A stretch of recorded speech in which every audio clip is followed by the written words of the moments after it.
আহ, যে ছেলেটা অ্যাকিউজড আছে, সে মাইনর ছেলে আছে, তার বয়স হচ্ছে 17 ইয়ার্স।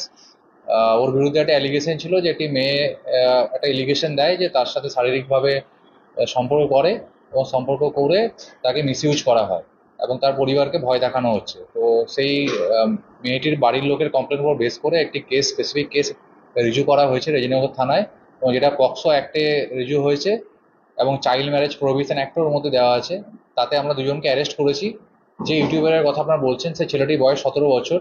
তো অ্যাজ পার পক্সো অ্যাক্ট তাকে আমাদের জুভেনাইল জাস্টিস যে বোর্ড আছে, জেজেবি, সেখানে প্রোডাকশন করতে হবে, এবং তারা যেটা সিদ্ধান্ত নেবে তাকে মেবি হোমে স্থানান্তরিত করা হবে, এবং আমাদের বাকি যে লিগেল প্রসিডিওর আছে মেডিকেল থেকে শুরু করে সেখান থেকেই হবে।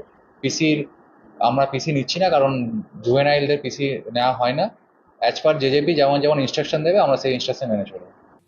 এখন একটা ভিডিও হয়েছিল, হ্যাঁ ভিডিও করেছিল, কিন্তু সেই ভিডিওটা ও দেখে হঠাৎ পোস্ট করে দেয়, দিয়ে বলে যে তুমি যদি আমাকে বিয়ে না করো আরো ভিডিও পোস্ট করবো, তোমার লাইফ বরবাদ করে দিবে।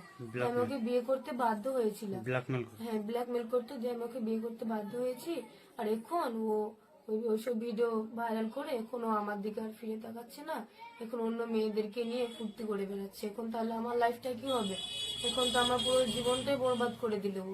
তাহলে আমি এখন কি করব আমি, বলেন? কারণ আমার তো একটা লাইফ আছে, তাই না? আমি তো একটু বাঁচতে চাই। কারণ ওর জন্য যদি আমি মরে যাই তাহলে আমার আমার ফ্যামিলি তো আমার জন্য শেষ হয়ে যাবে, তাই না? আর ও এখন আমাকে বিয়ে করে অন্য মেয়ে নেয় না আসছে, এখন আমার দিকে আর ফিরেও তাকাচ্ছে না। এখন তাহলে আমার কি হবে?